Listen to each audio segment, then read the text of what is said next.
4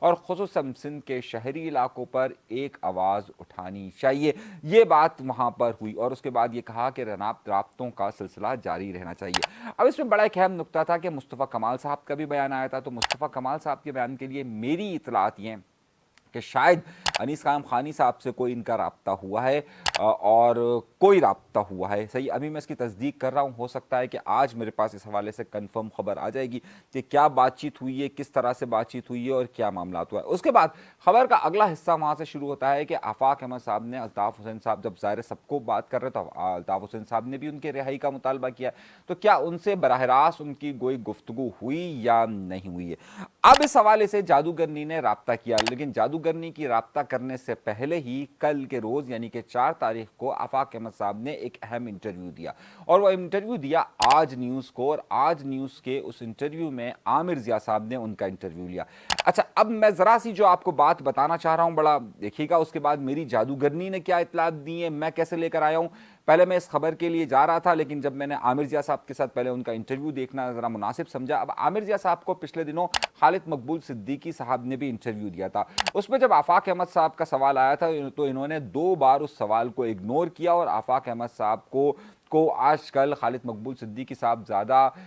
جو ہے وہ اس طریقے سے بات کرتے ہیں کہ جیسے خالد مقبول صدیقی صاحب پورے پاکستان کے سب سے بڑے لیڈر ہیں اور ان کی نظر میں باقی جو جتنے بھی لیڈران موجود ہیں ان کی کوئی حیثیت نہیں ہے. تو آج کل خالد مقبول صدیقی صاحب کسی اور ہی زوم میں مبتلا ہے, یہاں تک کہ ابھی جو انہوں نے بیان دیا تھا آپ کو, جس میں نے کہا تھا کہ مجھے نہیں معلوم کہ جناب ان کو کیسے بنایا گیا, در حقیقت یہ ایک بڑی گہری سازش تھی. اور جو لوگ یہ بات سمجھتے ہیں کہ خالد مقبول صدیقی صاحب نے جان بوجھ کر اس طرح کا بیان اس لیے دیا تھا کہ وہ یہ بات بتانا چاہ رہے تھے کہ جناب یہ پارٹی کی مرضی سے نہیں ہوا ہے